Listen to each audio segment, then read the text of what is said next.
Good morning students. Last की video में हमने स्वतंत्र अपव्यूहन के नियम के बारे में अध्ययन किया था। स्वतंत्र अपव्यूहन का जो नियम है द्विसंकर संकरण प्रयोग के परिणामों पर आधारित है। मैंने आपको बताया स्वतंत्र अपव्यूहन का नियम उदाहरण सहित हमको पूछा जाता है, ठीक है ना। नाउ कुछ परिभाषाएं हैं जो पेपरों में पूछी जाती हैं, जैसे संकर पूर्वज संकरण, संकर पूर्वज संकरण, ये एक परिभाषा है। इसको पेपरों में जनरली पूछा जाता है। इंग्लिश में कहते हैं इसको बैक क्रॉस। बैक क्रॉस संकर पूर्वज संकरण कहते किसको हैं? जनक पीढ़ी हमको मालूम है। जनक पीढ़ी क्या थी? एक संकर संकरण प्रयोग की जनक पीढ़ी क्या थी? विषम युग्मजी, जनक पीढ़ी क्या थी एक संकर संकरण प्रयोग की? समयुग्मजी लंबे पादप थे, कैपिटल टी, या इसको कह सकते हैं प्रभावी जनक, प्रभावी जनक। और क्या था? समयुग्मजी बौने पादप थे, इसको स्मॉल टी, इसको कह सकते हैं अपन अप्रभावी जनक, अप्रभावी जनक, ठीक है ना। जनक पीढ़ी का क्रॉस, ये जनक पीढ़ी है अपनी, ठीक है ना। अगर जनक पीढ़ी का क्रॉस F1 पीढ़ी के साथ कराया जाए, जनक पीढ़ी का क्रॉस किसके साथ कराते हैं अपन? F1 पीढ़ी के साथ कराते हैं। F1 पीढ़ी क्या थी? विषम युग्मजी लंबे पादप थे, कैपिटल टी स्मॉल टी। संकर पूर्वज क्रॉस में क्या होता है? यदि F1 पीढ़ी का संकरण जनक पीढ़ी के प्रभावी जनक के साथ करा लो, या फिर जनक पीढ़ी के अप्रभावी जनक के साथ कराएं, तो इस प्रकार के संकरण को संकर पूर्वज संकरण कहते हैं, ठीक है ना बच्चों।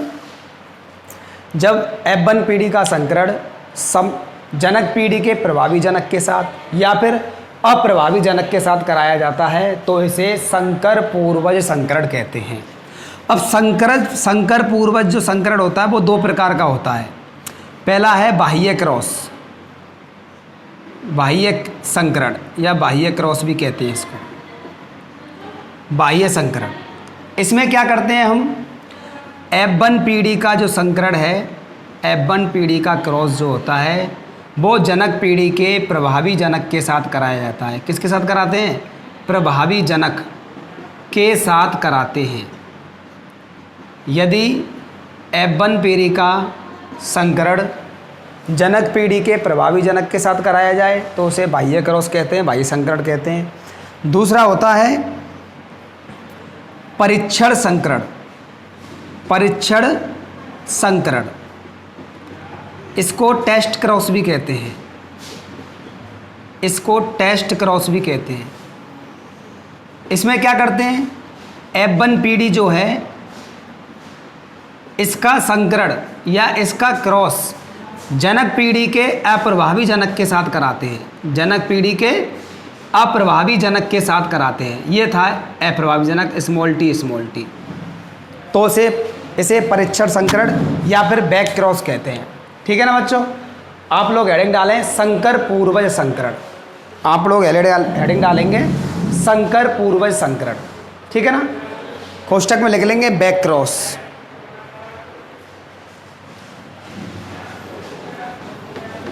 इसमें लिखें जब F1 पीढ़ी का संकरण जनक पीढ़ी के प्रभावी जनक कैपिटल टी या अप्रभावी जनक स्मॉल टी के साथ कराया जाता है,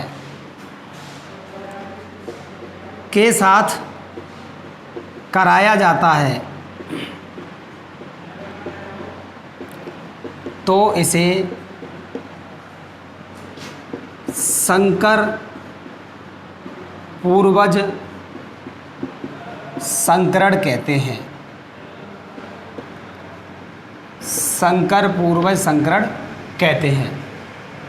इसको प्रदर्शित कैसे करेंगे बच्चों? F1 पीढ़ी क्या थी? F1 पीढ़ी कैपिटल टी स्मॉल टी, यही तो थी। विषम युग्मजी लंबे पादप थे। इसका क्रॉस कराना है जनक पीढ़ी के प्रभावी जनक के साथ। प्रभावी जनक क्या था? कैपिटल टी, या फिर किसके साथ करा दें? अप्रभावी जनक के साथ। अप्रभावी जनक क्या था? Small T. ठीक है ना, नोट करें इसे।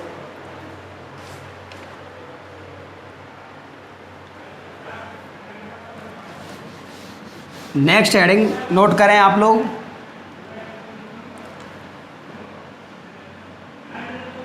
संकर पूर्वज संकरण के प्रकार।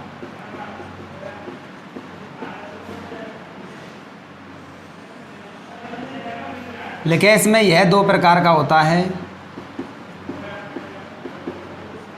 यह दो प्रकार का होता है।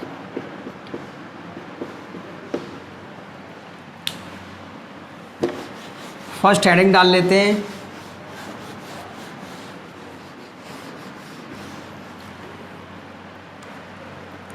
बाह्य संकरण। ए, बाह्य संकरण, आउट क्रॉस भी कहते हैं इसको, आउट क्रॉस।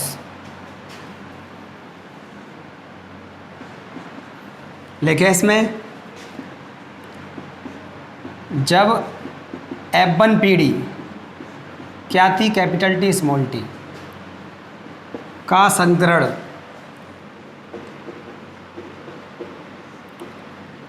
जनक पीढ़ी के प्रभावी जनक,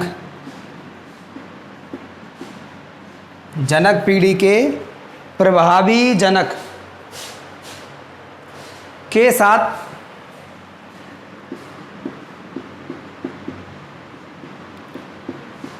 कराया जाता है,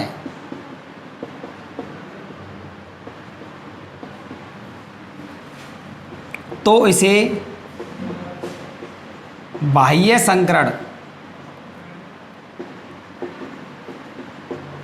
कहते हैं। तो इसे बाह्य संकरण कहते हैं। अगली लाइन से आप लोग डैश बना के लिखें। बाह्य संकरण में, बाह्य संकरण में सभी पौधे मीन्स 100% लंबे या विषम युग्मजी लंबे, लंबे या विषम युग्मजी लंबे प्राप्त होते हैं। ये बाह्य संकरण का क्या है? रिजल्ट है, एक तरह से प्राप्त होते हैं। हमने क्या लिखा है? बाह्य संकरण में सभी पौधे जो होते हैं, 100% पौधे जो होते हैं लंबे या फिर विषम युग्मजी लंबे प्राप्त होते हैं। कैसे? देखते हैं इसको, देखें ध्यान से। F1 पीढ़ी का क्रॉस किससे करवाना है भाई?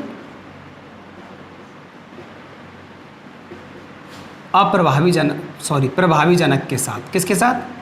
प्रभावी जनक के साथ। अच्छा, F1 पीढ़ी अपनी क्या थी? Capital T small T. इसका क्रॉस प्रभावी जनक क्या था? Capital T.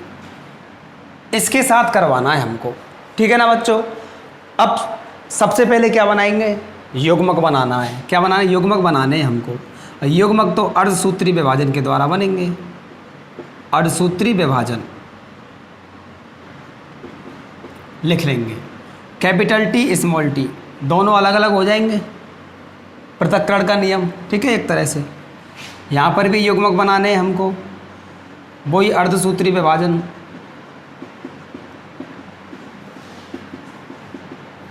कैपिटल टी और कैपिटल टी ये भी दोनों अलग हो जाएंगे, ठीक है ना। अब इनका क्या है, यहाँ पर क्रॉस करवा दें, ठीक है ना। क्रॉस करवा दें तो क्या होता है, सभी पौधे जो होते हैं वो लंबे प्राप्त होंगे। क्रॉस करवा के देख लेते हैं। चलो चेकर बोर्ड विधि के द्वारा क्रॉस करवाते हैं इनका। ये युग्मक प्राप्त हो गए हैं अपने, चेकर बोर्ड विधि के द्वारा करवाते हैं।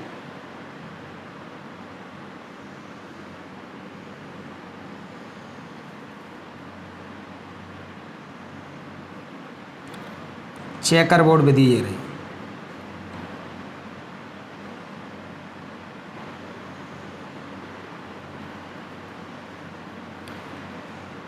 एक को नर पादप मान लिया, एक को मादा पादप मान लिया। इन वाले युग्मकों को अपन यहाँ पे रख देते हैं, कैपिटल टी, इसको स्मॉल टी, ठीक है ना बच्चों। इन वाले युग्मकों को अपन क्या कर देते हैं, यहाँ पर रख देते हैं, कैपिटल टी और कैपिटल टी।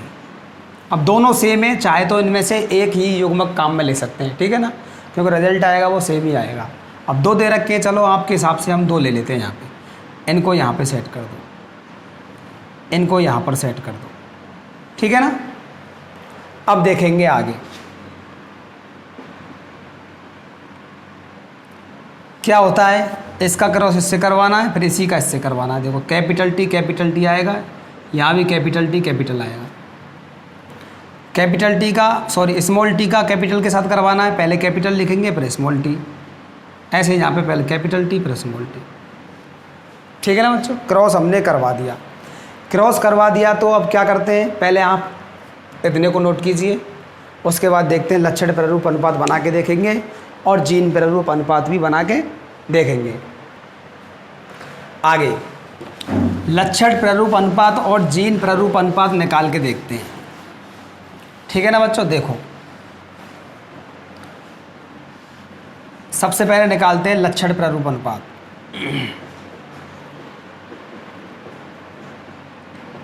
लक्षण प्रारूप अनुपात कैसे निकालते हैं मैंने आपको बता दिया। जहाँ कैपिटल टी आ जाए लंबे पादप, ठीक है ना। समयुग्मजी विषमयुग्मजी वाले शब्दों का प्रयोग नहीं करना है। इन पादपों को देखते हैं, कैपिटल टी आ रहा है, लंबे पादप हैं। कैसे पादप हैं, लंबे पादप। अच्छा ये वाले पादप कैसे हैं, ये भी लंबे पादप हैं।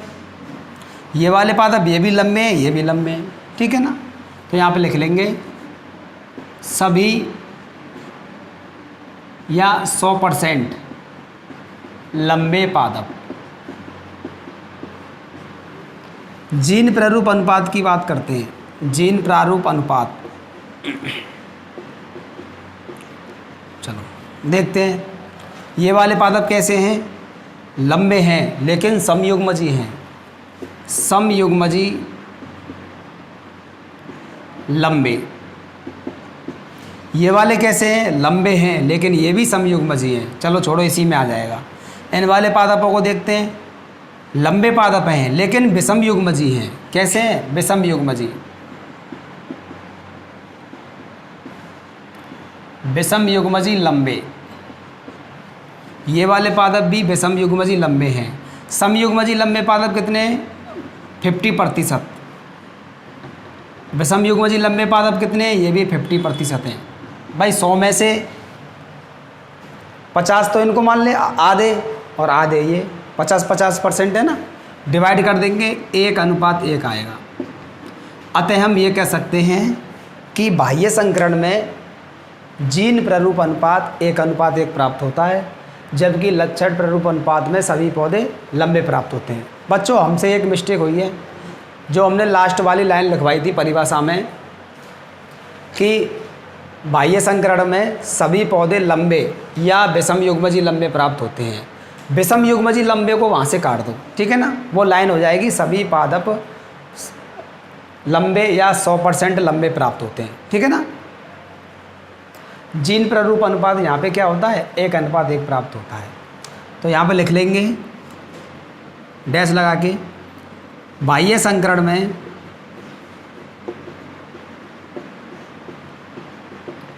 जीन प्रारूप अनुपात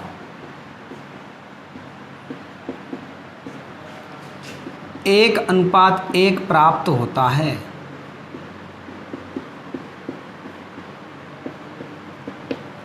एक अनुपात एक प्राप्त होता है, ठीक है ना?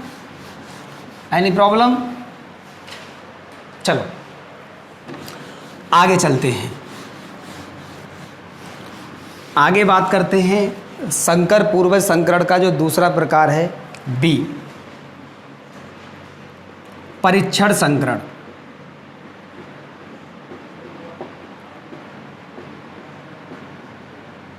टेस्ट क्रॉस, क्या कहते हैं इसको? टेस्ट क्रॉस कहते हैं।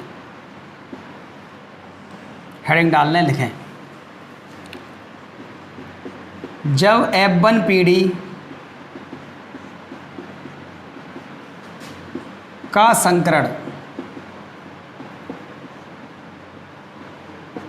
जनक पीढ़ी के अप्रभावी जनक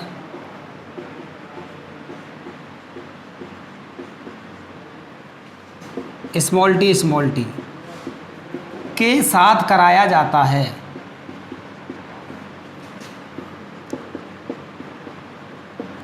तो इसे परीक्षण संकरण कहते हैं।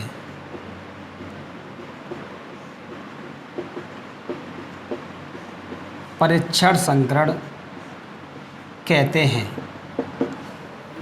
इंपॉर्टेंट लाइन, परीक्षण संकरण में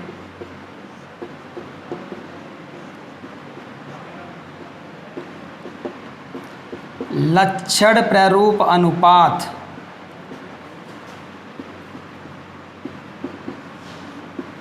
एवं जीन प्रारूप अनुपात समान प्राप्त होता है। समान कितना प्राप्त होता है? 1:1। जीन प्रारूप अनुपात एवं जीन प्रारूप अनुपात समान, अर्थात 1:1 प्राप्त होता है।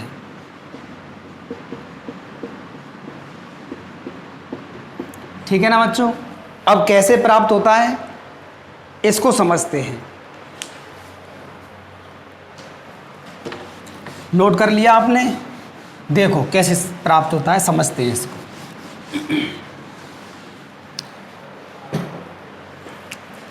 F1 पीढ़ी का संकरण अप्रभावी जनक के साथ कराएंगे। अप्रभावी जनक, F1 पीढ़ी क्या है अपनी? Capital T small T. अप्रभावी जनक क्या है? Small T. युग्मक बनाएंगे वही अर्धसूत्री विभाजन की प्रक्रिया के द्वारा। यहाँ मैं शॉर्ट फॉर्म में लिख रहा हूँ, आपको पूरा लिखना है। ऐसे ही यहाँ पर क्या बनाएंगे? युग्मक बनाएंगे। ठीक है ना? कैपिटल टी स्मॉल टी युग्मक बन जाएंगे, यहाँ पे स्मॉल टी युग्मक बन जाएंगे। यहाँ पर लिख देंगे युग्मक, ठीक है ना? उसमें हमने नहीं लिखा है परीक्षण क्रॉस में, सॉरी बाह्य क्रॉस में, वहाँ पर भी आप लिख देंगे। ठीक है ना? अब इनको क्या करना है? आपस में क्रॉस करवाना है। या तो चेकर बोर्ड विधि से करा लो या आप डायरेक्ट करा लो, कोई परेशानी नहीं है, कोई प्रॉब्लम नहीं है। ठीक है ना? हम चेकर बोर्ड विधि से करवाते हैं। देखो ध्यान से आप लोग,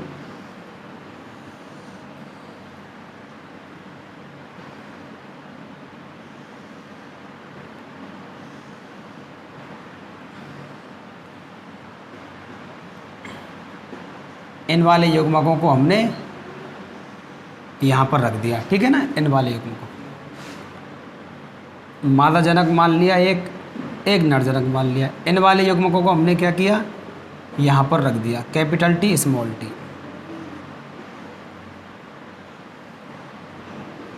ठीक है ना? Capital T small T. अब हमने क्रॉस करवाया, ध्यान से देखें क्रॉस कैसे करवाएंगे। इसका पहले इससे, फिर इससे, capital T small T, capital T small T. इसका करवाना है, फिर इससे, फिर इससे, दोनों ही स्मॉल टी हैं, यहाँ पर भी दोनों ही स्मॉल टी हैं, ठीक है। देख क्रॉस करवा लिया। अब जीन प्रारूप अनुपात एवं लक्षण प्रारूप अनुपात बना के देखेंगे। सबसे पहले आप थोड़ा सा इसको उतार लीजिए, नोट कर लीजिए, ठीक है ना, नोट कर लें, उसके बाद देखते हैं।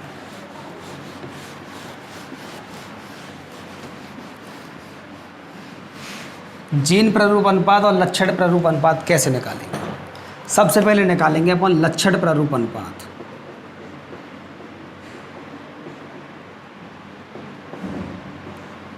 देखो ये वाले पादप कैसे हैं? लंबे हैं, लेकिन लंबे हैं। लक्षण प्रारूप अनुपात में समयुग्मजी विषमयुग्मजी शब्दों का प्रयोग नहीं करना है। ये वाले पादप लंबे, ये वाले पादप भी लंबे, लंबे पादप। अनुपात, ये वाले पादप कैसे हैं? बौने हैं, दोनों स्मॉल टी है ना, ये वाले पादप भी बौने हैं, बौने पादप मीन्स 50% पादप तो लंबे हैं और 50% पादप बौने हैं, ठीक है ना। 4 प्रकार के पादप हैं, इनको हमने 100% मान लिया। जिनमें से 2 समान है तो 50% और 2 समान है तो 50%, ठीक है ना। डिवाइड करेंगे इनको, 1:1 प्राप्त हो जाएगा। जीन प्रारूप अनुपात निकाल के देख लेते चलो। जीन प्रारूप अनुपात ये भी सिंपल है, बस समयुग्मजी विषमयुग्मजी शब्दों का उपयोग करना है आपको। देखो ये वाले पादप कैसे हैं? लंबे पादप हैं, लेकिन विषमयुग्मजी हैं, दोनों टी अलग अलग है ना, इस वजह से विषमयुग्मजी लंबे, ये भी है ये भी है। ये वाले पादप देखो बौने हैं, लेकिन समयुग्मजी बौने, ठीक है ना, दोनों स्मॉल टी है ना, इस वजह से समयुग्मजी बौने, बौने 50% तो ये वाले हैं और 50% ये वाले हैं। देख लीजिए, डिवाइड करेंगे 1:1 आएगा। अतः मैंने आपको लिखवाया भी था कि परीक्षण संकरण में लक्षण प्रारूप अनुपात एवं जीन प्रारूप अनुपात समान, अर्थात 1:1 प्राप्त होता है, ठीक है ना। इसको नोट करें। अगली आनुवांशिक शब्दावली के बारे में बात करेंगे, ठीक है ना बच्चों।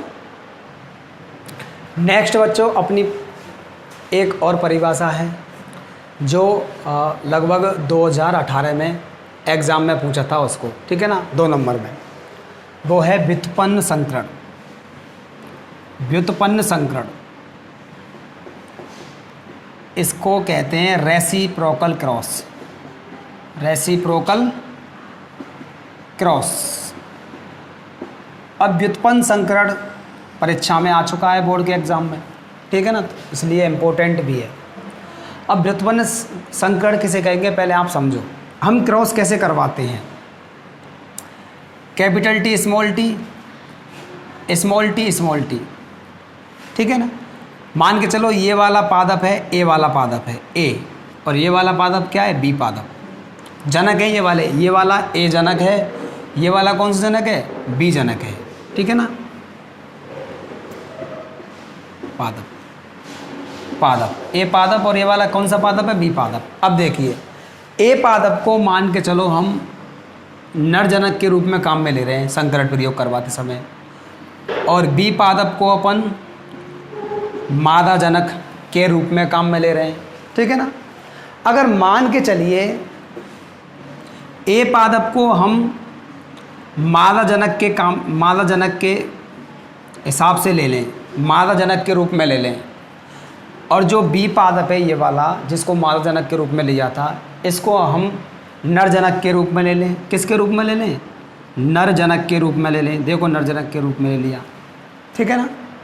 अगर ऐसे बदल देते हैं और ऐसे फिर बदल कर क्रॉस करवाते हैं तो इसको कहते हैं व्युत्पन्न संकरण। सिंपल, ठीक है ना। कोई भी संकरण है जिसमें पादप ए कैपिटल टी को नर जनक के रूप में तथा पादप बी स्मॉल टी को मादा जनक के रूप में काम में लिया जा रहा है। यदि दूसरे संकरण में पादप ए को मादा जनक के रूप में काम में ले लें और पादप बी को नर जनक के रूप में काम में ले लें और संकरण करवा दें, तो ऐसे संकरण को व्युत्पन्न संकरण कहते हैं, ठीक है ना। तो आप लोग हेडिंग डालिए और परिभाषा को नोट कीजिए, नोट करें।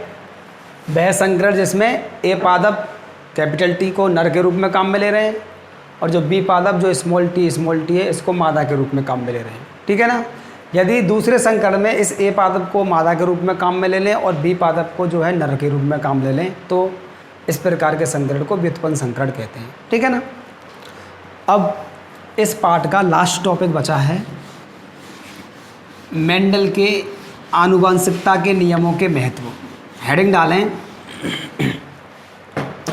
मेंडल के आनुवंशिकता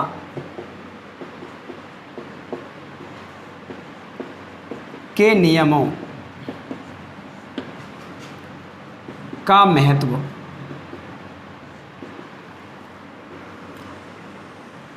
आनुवंशिकता के नियमों का महत्व, इनके बारे में पढ़ेंगे। हाँ तो स्टूडेंट्स, ये मेंडल के आनुवंशिकता के नियम के उपयोग हैं, इनको समझते हैं। सबसे पहला है सुजननिकी। सुजननिकी का मतलब है विज्ञान की वैशाखा जो मानव जाति में सुधार से संबंधित है, ठीक है ना। मेंडल के आनुवंशिकता के नियमों का उपयोग करके एक अच्छी मानव जाति को उत्पन्न किया जाता है, ठीक है ना। अच्छे लक्षणों को देख के, ठीक है ना, मेंडल के नियमों का उपयोग करते हैं और एक अच्छी मानव जाति, हष्ट-पुष्ट मानव जाति को उत्पन्न किया जाता है, ठीक है ना। तो विज्ञान की वैशाखा जो मानव जाति के सुधार से संबंधित है क्या कहलाती है? सुजननिकी कहलाती है, जो मेंडलीय नियमों पर आधारित है। पहली बात। दूसरी बात करते हैं, मेंडल के नियमों का उपयोग करके रोग प्रतिरोधक एवं अधिक उत्पादन वाली फसलों की किस्में विकसित की जा सकती हैं। बिल्कुल, बहुत बढ़िया बात। अधिक रोग प्रतिरोधक एवं अधिक उत्पादन वाली फसलों की किस्में विकसित कर सकते हैं, ठीक है ना। कोई पादप है जिसमें रोग प्रतिरोधक क्षमता ज़्यादा है, ठीक है ना, लेकिन इस पादप में अधिक उत्पादन नहीं होता है, ठीक है ना, फल अधिक नहीं लगते। लेकिन कोई दूसरा पादप है उसकी रोग प्रतिरोधक क्षमता कम है लेकिन उसमें उत्पादन अधिक होता है, ठीक है ना। तो दोनों इस वाले पादप में से रोग प्रतिरोधक पादप है, इसमें से रोग प्रतिरोधक वाले जीन को लेकर और इसमें से अधिक उत्पादन वाले जीन को अलग करके इन दोनों जीनों को एक ही पादप में मिक्स कर दिया जाता है। तो नए जो पादप निर्मित होते हैं उनमें दोनों ही गुण पाए जाएंगे, उच्च प्रतिरोधक क्षमता पाई जाएगी और अच्छा उत्पादन भी पाया जाएगा, ठीक है ना। तो मेंडल के नियमों का उपयोग करके ये संभव है, ठीक है ना। 2-3 पादपों में से अच्छे लक्षणों को छांट लिया और एक ही पादप में, ठीक है, उनको प्रवेश करा दिया जीन के द्वारा। अगली बात समझ में आ गया। अगली बात, 3rd नंबर, मेंडल के नियमों से संकर संतति में उत्पन्न नए लक्षणों के बारे में पता लगाया जा सकता है, ठीक है ना। मेंडल के नियमों से अपन क्या पता लगा सकते हैं? कोई भी पादप है, ठीक है, एक दूसरा पादप है, इस वाले पादप में प्रभावी लक्षण हैं, इस वाले पादप में अप्रभावी लक्षण हैं। तो हमको मालूम है दोनों का क्रॉस करवाएंगे तो F1 पीढ़ी में जो संकर संतति प्राप्त होगी वो कौन से कैसे पादप होंगे? इस वाले पेड़ के पादप होंगे। इस वाले जो पादप वाले लक्षण हैं वही लक्षणों वाली संतति प्राप्त होगी हमको, क्योंकि इसमें प्रभावी लक्षण है ना और F1 पीढ़ी में प्रभावी लक्षण प्रकट होते हैं, ठीक है ना। अब F1 पीढ़ी और F1 पीढ़ी का जब आपस में क्रॉस कराएंगे तो हमको मालूम है कुछ इस तरह के पौधे भी प्राप्त होंगे और कुछ इस तरह के पौधे भी प्राप्त होंगे, ठीक है ना। मैं आपको बता चुका हूँ पृथक्करण के नियम और प्रभावता के नियम में नए लक्षणों के बारे में पता लगा सकते हैं, ठीक है ना।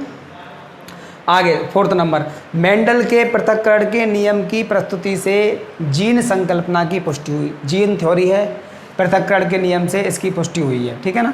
पैतृक संबंधी मामलों के निपटान में, हाँ, पैतृक संबंधी मामलों के निपटान में भी मेंडल के आनुवंशिकता के नियमों का प्रयोग किया जाता है। पार्ट नंबर 4 में इसको डिटेल से पढ़ेंगे। लेकिन फिर भी मान के चलो किसी हॉस्पिटल में नई संतति उत्पन्न हुई, लेकिन डॉक्टर से या नर्स से उन जो संतति उत्पन्न हुई हैं उनका आपस में एक्सचेंज हो गया है, ठीक है ना। 2 संतति उत्पन्न हुई है, वो आपस में बदल गई हैं। डॉक्टर को अब नहीं पता कि कौन सी संतति किस जनक की है, कौन सी संतति किन माता पिता की है, ठीक है ना। अब इसका पता कैसे लगाएंगे? मेंडल के नियमों के आधार पर, ठीक है ना। कैसे पता लगाते हैं? उनके जीनों से पता लगाते हैं। पार्ट 4 में इस पॉइंट को डिटेल से वर्णन करेंगे, ठीक है ना। आगे, मेंडल के नियमों का उपयोग करके अनुपयोगी लक्षणों को हटाया जा सकता है एवं उपयोगी लक्षणों को एक ही जाति में एक साथ लाया जा सकता है। बता चुका हूँ इस वाले पॉइंट में, ठीक है ना। अच्छे लक्षणों को अपन क्या कर सकते हैं, अनुपयोगी लक्षणों को हटा सकते हैं। जो अनुपयोगी लक्षण का जीन है उसको निकाल दो, वहाँ से अनुपयोगी लक्षण हट जाएगा, ठीक है ना। और अच्छे लक्षणों वाले जीन को लेकर किसी एक पादप में प्रवेश करा दो तो सभी अच्छे लक्षण एक साथ एक पादप में आ जाएंगे, ठीक है ना। अगला पॉइंट, सजीवों में प्रभावी लक्षण पाए जाने चाहिए क्योंकि अनेक हानिकारक एवं घातक जीन जो होते हैं अप्रभावी होने के कारण वो प्रभावी जीन की उपस्थिति में अभिव्यक्त नहीं कर पाते। आपको मालूम है प्रभावता का नियम, F1 पीढ़ी में वही लक्षण प्रकट होते हैं जो प्रभावी होते हैं, अप्रभावी लक्षण प्रकट नहीं होते। अब प्रभावी लक्षण पाए जाने चाहिए। क्यों प्रभावी लक्षण पाए जाने चाहिए? क्योंकि ये F1 पीढ़ी में प्रकट होते हैं। इनके प्रकट होने से क्या होता है, जो अप्रभावी जीन है वो घातक भी हो सकते हैं, हानिकारक भी हो सकते हैं। प्रभावी लक्षणों के कारण वो छिपे रहते हैं। समझ में आ रही बात, नहीं आ रही? प्रभावी जीनों की उपस्थिति में वो अप्रभावी जीन छिपे रहते हैं, इसलिए प्रभावी लक्षणों को पाया जाना बहुत ज़रूरी है, ठीक है। अब आगे आपका लेसन समाप्त हो चुका है। आपकी बुक में क्वेश्चन दे रखे हैं, उन क्वेश्चनों को आप लोग सॉल्व करें। अगर कोई क्वेश्चन नहीं आए तो आप कमेंट बॉक्स में कमेंट करके मुझसे पूछें। धन्यवाद।